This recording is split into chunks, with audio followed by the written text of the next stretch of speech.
What we're going to be looking at today is thermal conductivity in different metals.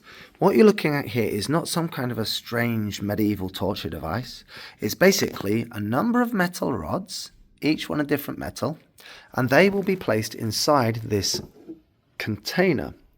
The container will have water poured inside it, and as you can see, as the water fills it up, it will touch each of the metal rods on the other side.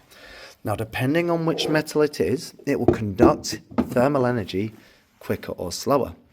As the thermal energy moves down the rod from the water down to the pin, it will begin to heat the pin up. Now, the pins are attached to the rods by Vaseline. Vaseline will begin to melt as it gets hotter, and so the rod which conducts heat the fastest will end up with its pin falling first. In this way, we can figure out which metal is a better thermal conductor.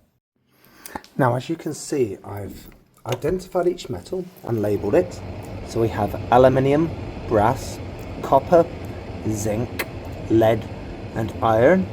I'm just boiling the kettle now, and then once it's boiled, we'll pour it into the container, and as heat is conducted through the metals, the metal which conducts the quickest, its pin will drop first. You can clearly see the pins on the underside of each metal rod.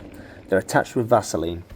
The Vaseline will melt as it gets hot, and therefore the hottest rod, and therefore the best conductor, will melt its Vaseline first and drop its pin first.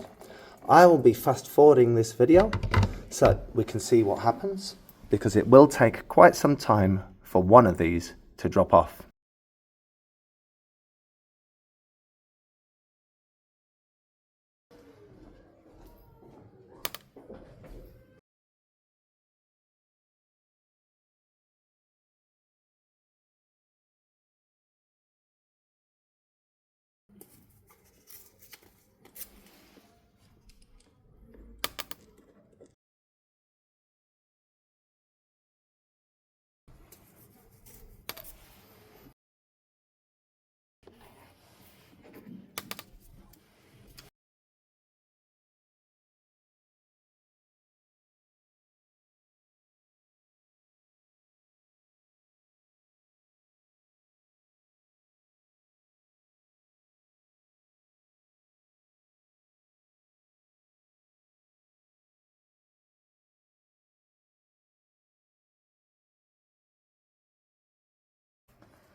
So as you can see, 5 of the pins have dropped, 1 remains.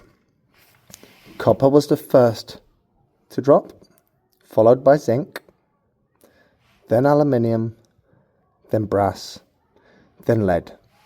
We're still waiting for iron to drop. What this tells us is that the copper conducted the heat quickest to melt the Vaseline at the end of the rod, causing its pin to drop fastest. Iron still has not conducted enough energy for its pin to drop, so iron is the worst conductor of these 6 metals.